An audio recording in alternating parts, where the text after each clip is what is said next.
Okay, today we're going to start Kufshir Aleph from Beis. It's 111b. Josh, you can hear us? How's the weather over there? I think Hashem that they're able to learn Torah every day. It's supposed to be learning just some English immediately. Learning the Nishma, Javid the Basra Daf and Salat and Tzien. And then for Shlema, Pavim David Ben Sarah, and Zibali Gatzel, yes, been training Torah. Okay.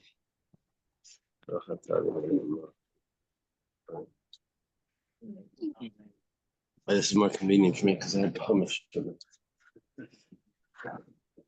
on the side of the. Okay, let me just tell you this pasuk is going to be slightly problematic. Where I was going to discuss the problem, so resolve half of it. Here it says, the children of the daughters of Tzlacha speak well. Speak to the children of Israel, saying, if a man dies and he has no sons, he should transfer his inheritance to his daughter. Okay. If he has no daughter, he should give an inheritance to his brothers.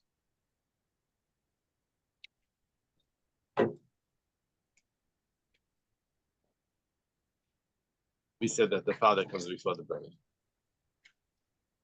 If he has no brothers, he should give an inheritance to his father's brothers. Skip the father, right? Right. Then it says, if his father has no brothers, he should give an inheritance to the relative who is closest to him. Yep. And in Hebrew that says, "V'me'ein achem la'aviv v'nesatem es nachlasei l'she'erei hakaravei mishpachtei," to his relative that's closest to him in his family. The Yarash Isa, and he will inherit it. Isa is it. It's with the mapake. We're going to learn it slightly different today. He knows a lot of stuff. Really. Tell me again. Possess it. David, are you saying something? No. Yeah, let me. Okay. So let's take a look inside. It goes like this. How do we know that a man inherits his wife? His wife passes away. He inherits the property that she got from her father because she didn't have brothers. So as we said that the daughter inherits the property from the father, right?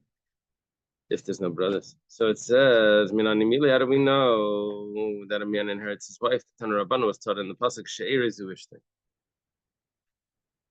And it said in that pasuk She'erei, v'nesatem es nachlasei l'she'erei hakarvei, give the inheritance to the relative, She'er. That means to his wife. This teaches us Shabal Yeris. That teaches me that the husband inherits his wife. Now, literally, the pasuk would be saying that the wife inherits the husband. When a satmas nachlasei l'she'erei would mean that the wife inherits the husband, not the husband inherits the wife. So that's a slight problem. The Gemara will mention it. Yachal afi tirishenu. Maybe it means that she also inherits him. The Gemara is only suggesting also that they inherit each other now. Talmud Laimar v'yarash Isa. It says, and he will inherit, be translated as it. Now we're translating it as he will inherit her. Isa. Her. Yeah? He will inherit her. Who yarash Isa vein he yarash Isa. He will inherit her, but she doesn't inherit him. Gemara says, but the pasuk doesn't say that. Pasuk says exactly the opposite.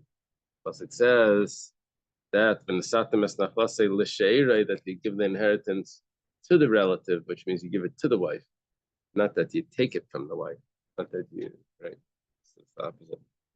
Amar Abaya Tartzach. Abaya says, well, we'll resolve it like this. We'll read the pasuk. We'll skip the words l'sheirei. We'll go to the end of the pasuk, and we'll go l'karevei lav. We'll skip we'll just skip the word l'sheirei. L'karevei lav. We'll give the inheritance to what's closer to him. Sheirei, his wife, the Yarashai, and he will inherit her. Now, so what we're saying is that the inheritance of his wife is going to be inherited by him. Is this the let's eat kids kind of thing? Yeah, but this is I think they call it splice. Spice. They you cut out and you fill in. You know, like you do it. Right? Yeah. You cut something out and then you attach the two ends. And then So those parents, but we're in jail. So 1 second. So Amar Rava. Rava says Sakina Kharifa Mafska Kroy, using a sharp knife to cut this pasuk up. Right? To rearrange the words over here. Ela Marava, rather Rava says it's not going to be much of a solution, but he says Hachikama, this is what it means. Benasatem es nachlasai she'er loy. The way the Rashbam puts this, quite interesting. He says, what I do, it says Benasatem es nachlasai. There's a vav at the end of nachla, nachlasai. To him, right? Nachlasai, his inheritance, not to him, but his, possessive. His inheritance. I take that vav off. And then it says Lisha Eray, to his wife. I take the lamed off. And what I do now is now I have a vav and a lamed that's extra. So they just cut them off. And I do V'nasatem es nachalas. There's no vav there. Right? Nachalas, and there's no lamed. She'eray loy. I give the inheritance of his wife, and now I have the two extra lamed and vav. I give it to him. So the Rashbam says, what is Rava gaining over how he rejected Abaya, that you need a sharp knife to cut up that pasuk? Rava himself just cut up the pasuk. So two possibilities. Either we're not using a whole word.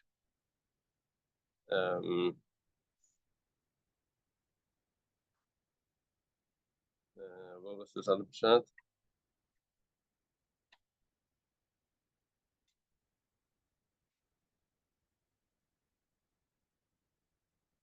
Yeah, we're not learning the whole word. Okay, so the Gemara says now, Kasavar, that he holds that Goyrin and Masifim Vidarshan, that we're allowed to subtract and add and then darshan the pasuk, which means we remove some letters and add some letters, and then we can reread the pasuk. Okay, so that was our interpretation. That was our way of deriving that the wife's inheritance goes to the husband when she dies. The husband inherits the wife.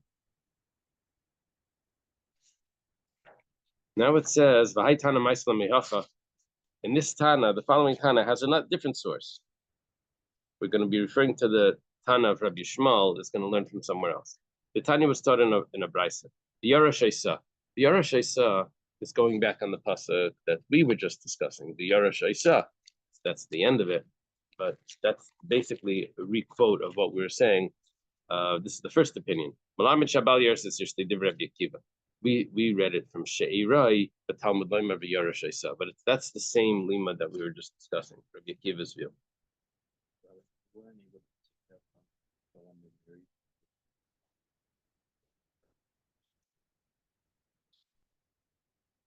That's only while they're married. He just has the rights to use her property. That was our question. Does he inherit, or does it go back to her family? So we say that he inherits. I'm not deriving anything about like a wife passing and thinking also. Right. You would need the Gemara here to figure that out. When you read the pasuk, you don't see the wife.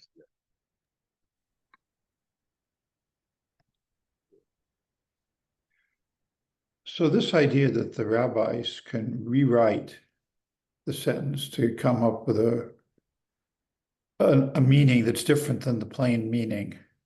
Yeah. Is that common? I would assume, I'm guessing here, but I would assume that we have this from tradition already, how the inheritance works. Uh-huh. Now they're trying to reinsert it into the psukim. As the oral law tells us how the inheritance works, trying to reinsert it into the psukim, so we have a little rearrangement that we do, that we cut it here and put it there, and you know.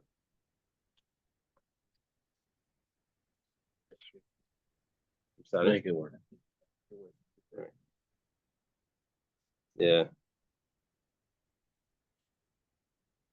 It's a it seems to be a conflict between the oral law and the written law. Right. So we're resolving that conflict by rearranging. It seems like it probably is a last resort, because otherwise we don't need all these other laws of interpretation of psukim Right. that we learn. Right. Is this one of the things that the Stu can disagree with it? I don't know. It would Do make sense you have because any here- any information on what the Tzedukim did about the inheritance? Oh, that's an interesting question. The Taka were the ones who did not follow the oral, Right. and that would have been a clear Right. on their end, a slam dunk. Right. Yeah, we had a case about that. I think was it even this Mishnah?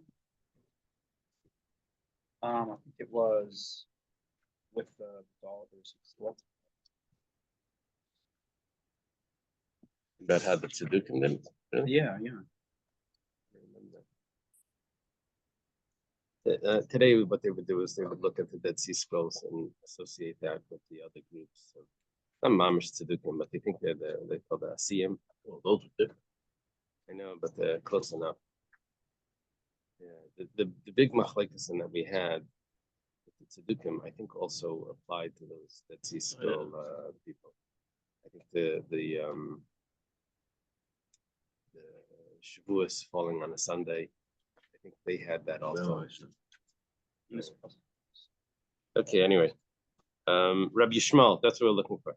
Rabbi Yishmael has this different interpretation of where we know that the women, that the husband inherits the wives. He says like this. Ein it tzarech. It's not necessary to learn from the word of the Yarshay. So Hariyoima, we have another source.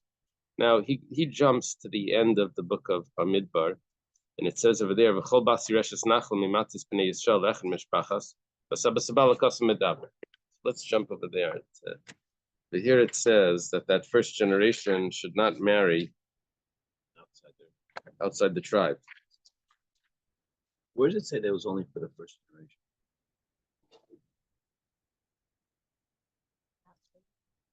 No.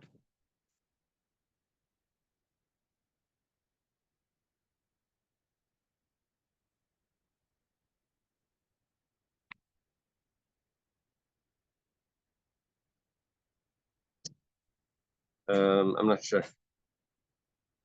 Here it says like this. And Moshe commanded the Jewish people by the word of, let's read in English.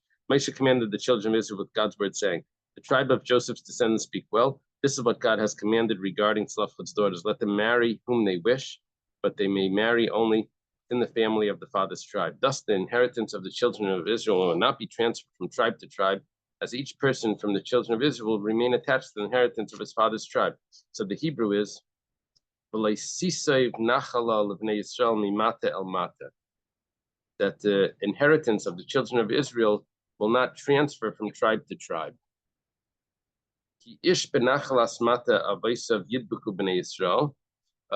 For as each person from the children of Israel will remain attached to the inheritance of his father's tribe. Now it goes on another pasuk. That was pasuk Zion.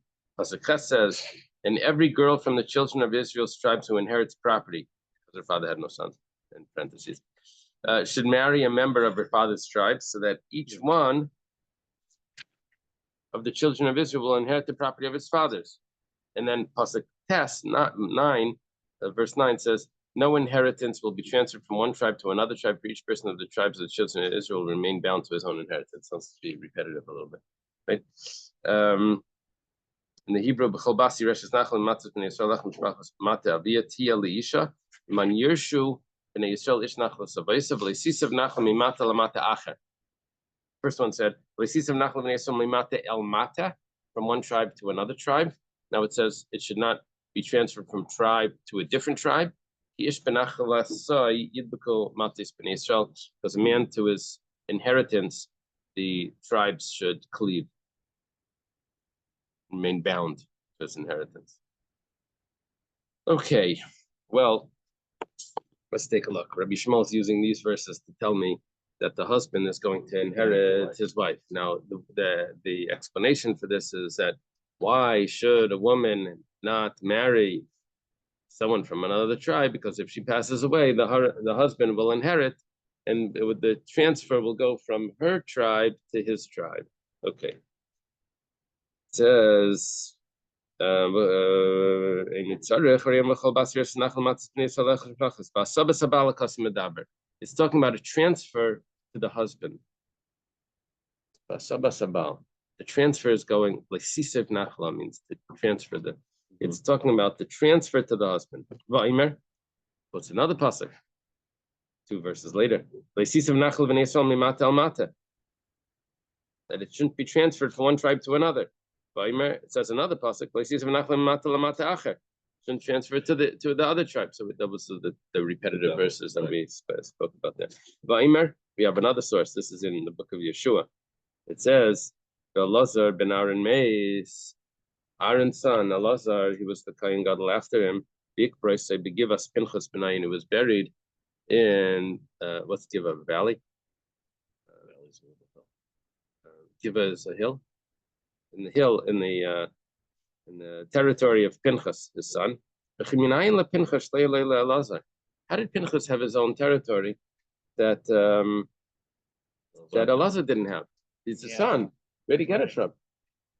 Must be that Pinchas was married to a woman. She died. He got a property. I have another few options here. It doesn't have to be the only way, right? Could be bought it. Well, they wouldn't bury. Well, the Gemara's going to discuss that. It could be it was his mother's, right? The Gemara doesn't mention that. Right? I thought they're not supposed to marry outside the tribe. This must have been after that generation. There was something with like the a lot of them, I think, like Caleb. Pinchas was not Yeah, he got a special portion. Pinchas is the first generation. Maybe it was the first Yovel. I'm not sure. Well,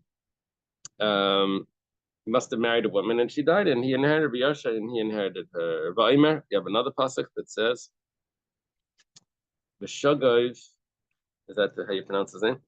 This Yar. He gave birth to Yar. This is in Divrei Yamim and Chronicles. Vayihilai Esrim B'Shalish Arim Beretz Gilad.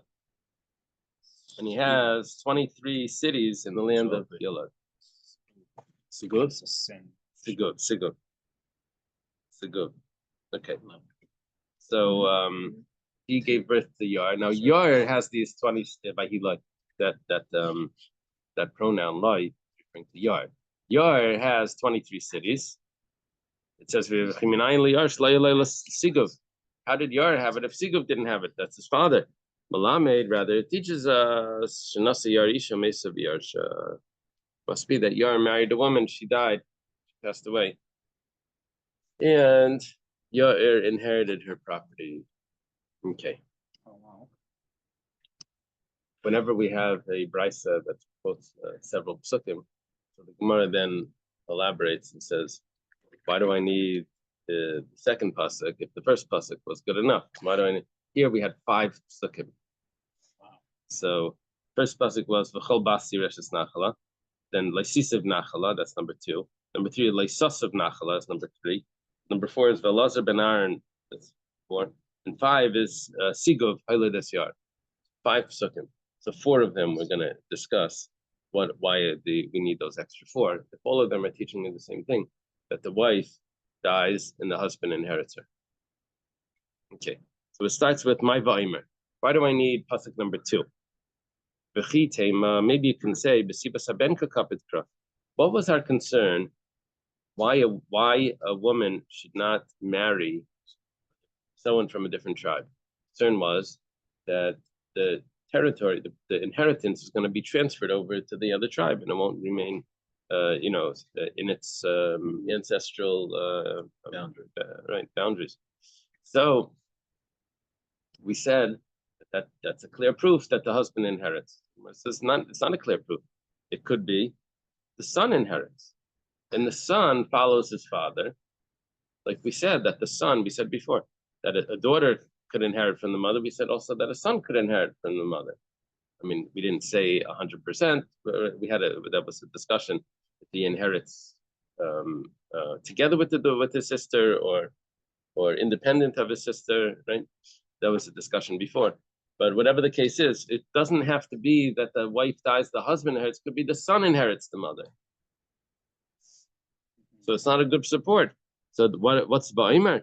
Maybe the pasuk is concerned that the son is going to get the inheritance, which means it's going to leave the mother's tribe. Let's say the mother's from Shimon, and she marries a man from Ruvain, and he has a son, Chanaich.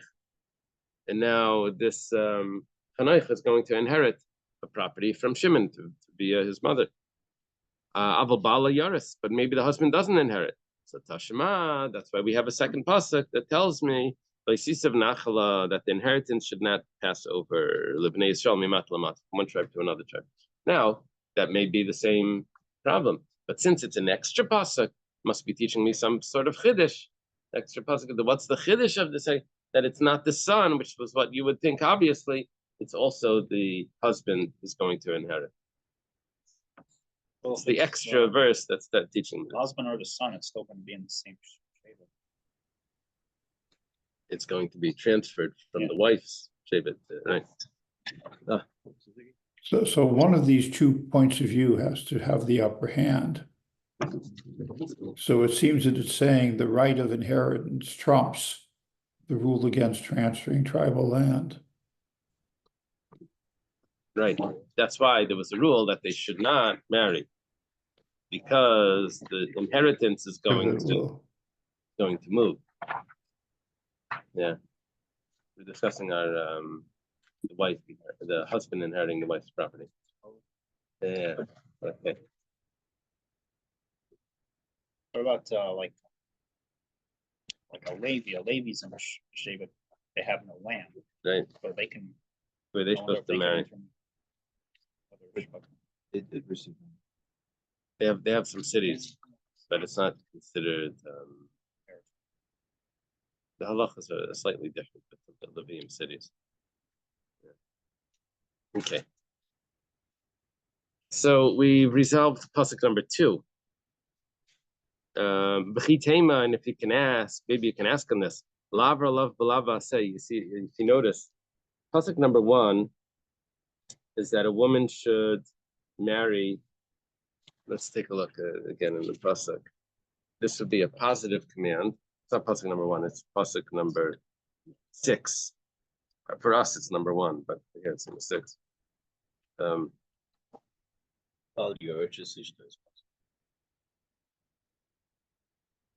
No, that's not part of the pasuk. V'chol bas yireshes nachla mimatis b'nei Yisrael.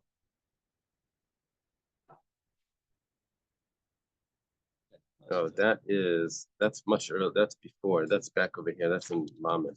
Yeah, that's positive. That a woman inherits a property. That's right. Back over here. That's by.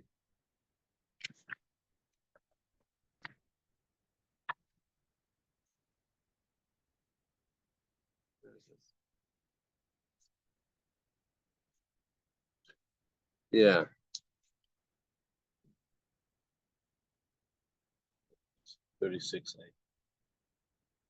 Oh, 36. What? 36:8. That's positive. Yeah, that's positive. That she inherits. All right. And it says, that's how the pasuk concludes, that she should marry. Okay, so that's teaching me that if she marries, she gets a mitzvah. Then it says the next pasuk, that she should not. That means if she doesn't, she gets a prohibition. Tell me the positive command and the negative command. Now, all the time in the Torah, we have positives, negatives that match. We don't say that one of them is extra. So if you do it, you get a mitzvah. If you don't do it, that's everywhere and all the, don't cut the ends of the field, right? Don't cut the ends of the field and leave the ends of the field. That's not a problem. That there's an assay and a lice assay together. That's fine. So here, maybe how do you know that the pasuk has to tell me a chiddush? Maybe the whole chiddush over here is just that a positive command and a negative command. That's the whole point of this. And it's just telling me that the son is the one that inherits, but not the husband inherits. So Tashima, so if that's the case, so it tells me pasuk number 3. Pasuk number 3 is another negative prohibition. What's that second negative prohibition telling me? That's got to be telling me a chiddush. That's telling me that the husband inherits. So I have a positive, a negative, and another negative. That's telling me that the husband inherits. It says v'chi tema, maybe lavra b'shnei lavin v'asei. Maybe it's coming to tell me that I get 2 negative prohibitions.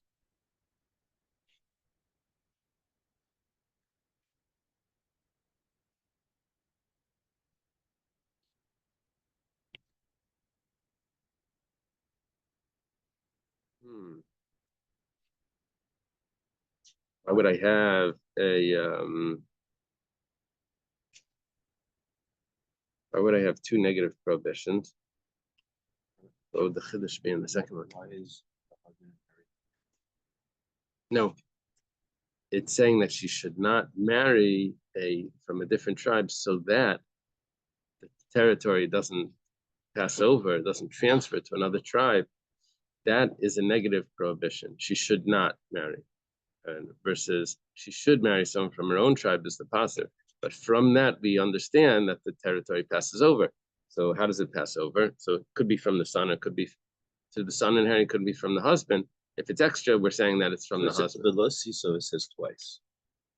Yeah, one is like one is versus Zion, one's in text. Yeah, one is mimate el mate, and one is mimate lemate acher. Okay. So now the Gemara says, Tashima, I'm not sure exactly what the chiddush should be. Let me see, Taisvis.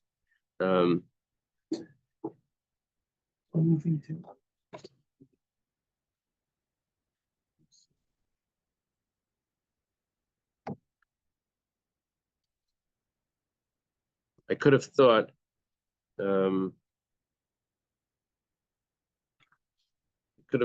maybe that what it's telling me is that the son inherits entirely, because I thought before that the son inherits together with his daughter. Is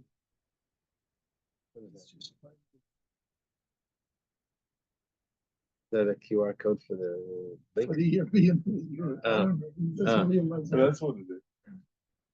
So I could have thought that the pasuk is telling me that the son inherits 100%, not together with his sister, because that wasn't clear before. So it says Tashima. If that's the case, then I have another source that says Ve'elazar ben Aaron Mace. That pasuk number 4 says that Elazar dies and he's buried in the territory of Pinchas. He said, how does Pinchas have a territory if it doesn't come from his wife? If it doesn't come from Elazar, it must be it comes from his wife. It says v'chi tema, but that itself isn't conclusive. Because Elazar the Nasavitzo Mesa v'yarta Pinchas. Maybe it didn't come from Pinchas's wife. Maybe it came from his mother. And we already know that a son inherits the mother. So what is that pasuk telling me? It's not conclusive that it means that Pinchas inherited his wife. It says Tashima. So now we have another source that says the Sigav Hailadis Yar v'Gaimer. That Sigav gave birth to Yar, and Yar has these cities. Okay. Maybe Yar has these cities. He got them from his mother. How do you know he got them from his wife that passed away? So why would I need the 2 psukim for? It must be one of them is telling me that he inherits from his wife. That's why we went through this 5 psukim to get that it's the wife and not the son, and not the son inheriting the mother. Okay, what's wrong? What's So their situation is the same. They both inherited from the wife. Well, one of them could have been from the mother. The fact that we have two, that tells me that one of them inherits at least from the wife. But we're not sure if they both have the same. Right. We started off saying that maybe Pinchas got from the mother. So we say, okay, so we have another pasuk. We have Sigurd, has Yar, and Yar has these. Well, how many cities? 23 cities. So well, maybe he also inherited from his mother. He said, no, why would I need two verses to tell me that you inherit from the mother? Must be one of them is coming to teach me that he inherited from his wife. Both inherited from the wife? That I don't know. Okay. The Gemara says, Amalei Rav Papa la Abaya. Rav Papa is a student of Abaya. It says, Mimai, how do you know that that's the case? Maybe a husband does not inherit from the wife. In the Psukim we're talking about where the son inherits. And the son inherits from the mother. What happens when the son inherits from the mother? The property gets transferred from the mother's tribe to the father's tribe. And it's transferred anyway, so it's the same problem. The Yair, the Zavin Mizban, the Pinchas Nami the Zavin Mizban. Maybe they bought the property. How do you know they inherited the property? What do you want to say? Any thoughts on that? Before the Gemara tells us the answer. What would you think? So the Gemara says, Amalei, he says to him, Pinchas the Zavin Mizban le'matzasarmet. Pinchas can't be that he bought the property.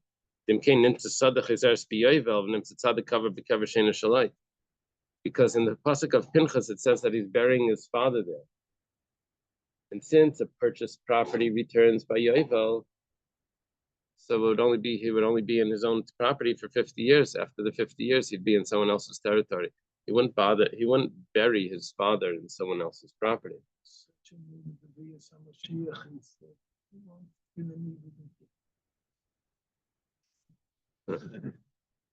I don't think that's the way we. No, but it's not. But that is the way we seem to think nowadays. I don't think so. No, I don't think so. I think what said when we went into exile in by Buffalo, so Yirmiyahu told us to build houses and get married and make believe like you're there forever, even though you believe that you're coming back. Yeah. It's like when the Rebbe was like running away with his wife. They were running from. She said that even if we were in a place just for one night, we unpacked and we made it like as if this is where we're living. So yeah, that's how we do it.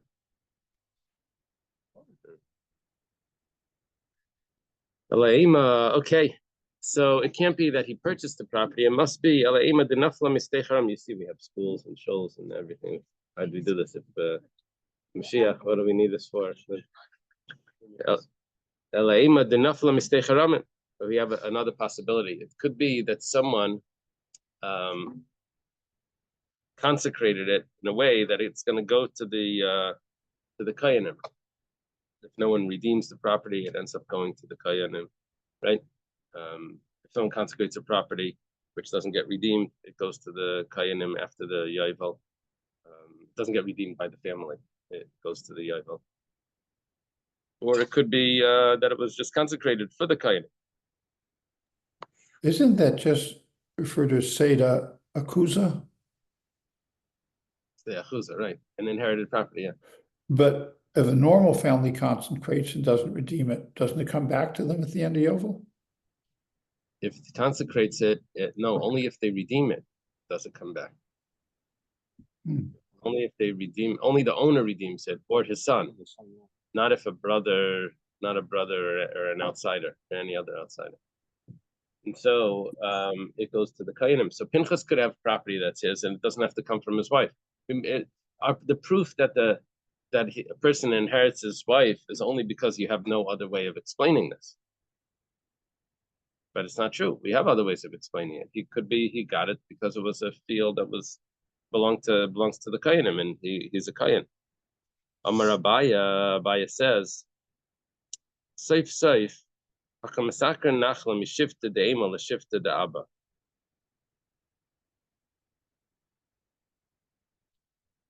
Now, this Gemara here, you have a big note on this in the thing. There's two possibilities of what's happening here. Either this is a response to Rav Papa, or Abaya is bringing up a brand new question. Yeah, the way the Gemara here, the way this Rabbi Scroll, first name Art, the way he says it is the Gemara turns to a tangential discussion. It's not a response to Rav Papa. This is a Amar Abaya. It's not an Amar Le Abaya. In the Rashbam, there's a discussion. If this is a response. There it's starting. It's a brand new piece. The Gemara is saying, 1 second. 1 second. We have a problem here. The problem is that Yesh Garsin Kain Amar Le Abaya. And then if you go down to the first wide line, it says Elahachi Garsinan.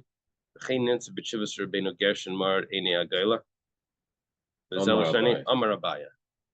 Yeah, so he's working with his what's going on over here? Apparently he had the Gemara, the notes of Rabbeinu Gershon. No, Rashi had the notes of Rabbeinu Gershon. And Rashi learned by Rabbeinu Gershon's students. So in Germany. Could it have been that there was the property the tears of the pastor without any families?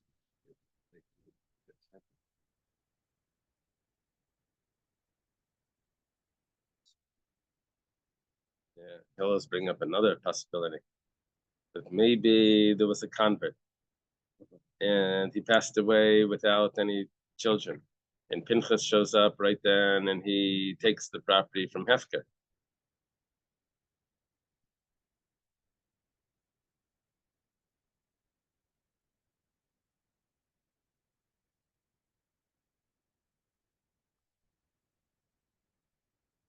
I have a problem with that. How did he get the property? He bought the property. Bought the property means that it would go back. Doesn't it go back by Yovel to the original property? From the other. Yes, it went back to the same problem. Let's say even if he bought it. Maybe he's the owner to Yovel. Yeah, but he can't bury his father in the property that's only his. Yeah. So what's it talking about when a convert dies? It must be talking about not ancestral land. It must be talking about like personal thing. Yeah. How does a person acquire from a convert that dies? It says you can take the property becomes hefker. If it's or it's talking about without when the yovel doesn't apply, or it's talking about or maybe just until yovel. Yeah. So it's not going to resolve our question. Okay, so here the question is, Abaya is bringing up a very general question. What do you gain by restricting the women to marry only from their own tribe? But what's going to happen is you have people that are already married. And what's going to... For Torah. Before entering into the land of Israel. They enter into the land of Israel. You have couples there with children. Who was married? Well, someone from the tribe of Reuben was married to a woman from the tribe of Shimon. So she doesn't have any property yet. But her father passed away. They enter into land. Their father passes away. They don't have... she doesn't have brothers. So the property from her father goes to her. They're already married. So the children shouldn't marry people because they just came into the land. But the problem is that when this woman passes away, whether it goes to the husband and then to the children, or from the woman to the children, whatever the case is, Shimon's property now ends up in Reuven's territory. Because of the mother, not because of Chanoich, Reuven's son's wives. The Gemara is restricting Chanoich, Reuven's son, not to marry anyone from another tribe, but his mother is giving him property from Shimon's tribe. What are you gaining by this whole by the law? Shimon's property is, I'm sorry, does not end up in Ruben's territory. Shimon's property is just owned. Owned by, Because, I mean, you right, still have the borders. right. It's going to be owned by, Like the Chinese unfortunately own a lot of America. No, but when you draw the border lines, those sections wouldn't be part of. Shimon anymore. right, you're going to have Oh, you have inside a circle little in there, circles inside the, colored, circle. right. You don't have circles here in America. No, I'm Even though saying they you own it. can't go. Taiwan. Taiwan. Yeah. Well, he said Taiwan. No, The story at the end was of talking the about they story should. with Sheva Pinyan man, That was a and good I one. had the impression that every Sheva was already marrying other Sheva. Yeah, by then they were. By then, oh, Yeah. okay. That's pretty early on. Yeah. So I wonder It's when just that one cutoff generation. point. Like when do they allow it to have that intermarriage? Right. before- I think it was just one generation. Moshe asked, like, where did I see that? But that's what I understood then. It was one generation. Okay, anyway. So he says, safe. In the end of it all, this is Abaya talking. But the parents are married, and the tribal property is going to go from the father to the mother. Gemara says, "Mimai." But 1 second, maybe that's not a problem because it's already been transferred. Maybe the Torah is not concerned about that. They're only concerned about anything in the future, but not Amalei shekvar huspa le'amrinan. We don't say that. The Torah is concerned about everything. Amalei Rav Yemel Rav Ashi. Rav Yemer says to Rav Ashi, I think we're supposed to add in the words, I amrit bishlaima or I amrit amrinan. I amrit bishlaima amrinan. We're supposed to add in shekvar huspa. If we say that it's not a problem, property that's already been transferred because the parents were already married, then what we'll be discussing here is that the pasuk, by the way, is do they Shachar start on time? Because it's still late a little bit. 6:38. Oh, so then let's try to turn the page. So I have two options of why the women should stick to their tribes and not marry out of the tribes. Either because inheritance is going to go to the husband or it's going to go to the son. However you want to play it, that's a problem. Now, that's only a problem if that can only be justified if we're not concerned about the parents that are already married, their property. If we say shekvar huspa, that property is already considered transferred, that's a that we can't deal with. We're only dealing with in the future properties. That's what, okay, fine. But if we don't say that property that's already been transferred is accepted, and we're concerned about that as well, look at what's going to happen now. The girl is going to marry someone from her father's tribe, like the Torah says, right? She's a daughter of Reuven. She's going to marry someone from Reuven. So, my have it. What does that help? But the what's going to happen now is that her mother's property, if we say that there's a problem of the mother's property being transferred, and she's going to do everything correct, the girl now is going to marry someone from her father's tribe. But so what? What's going to happen now is that the property is going to go from her mother to his father, and she's going to end up with this property from her mother's tribe. Which was our question that we asked before. So the Gemara says, "Oh, don't worry about that, because the Mansavina la legavra davua mishifta davua ve'emed deshifta deima. We're going to have her marry someone exactly in her situation. She's going to marry her. She's a daughter of a Shimonite woman and a Reuven father, right?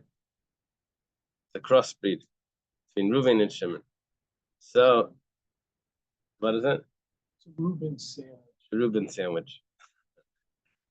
Now, Naftali's laughing. So,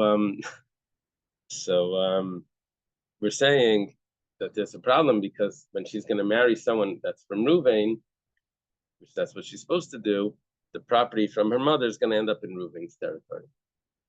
So we say no, she's going to marry someone that's exactly like her. That's a man whose mother is from Shimon, and his father is from Reuven. So she'll end up matching exactly that same pattern of where she's coming from. The father will have the same tribe as her father. The Ame and his mother, Mishifta the Ema, will have the same tribe as his mother. Mar says, if that's the case, then the pasuk should have said, if that's what you want, that she should have to marry someone from the same breed that she is, then the pasuk should have said that. It didn't say that. It says she only has to marry someone from her father's tribe. Mibayle, it should have said. The Gemara says, if it would have said that, I could have thought that maybe it would be her father would be his mother's tribe, and her mother would be his father's tribe. Kamash Malan, it says no, that the father's tribe needs to be exactly the father's tribe.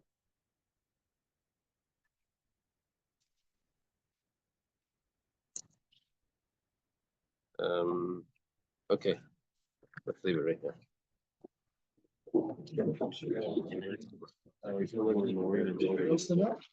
Thank you. Yeah, over here learn on before Shachris or They have one of them. 8 o'clock. The meeting. model- We'll see a couple. So what time did you learn? Shabbos. Couple that's-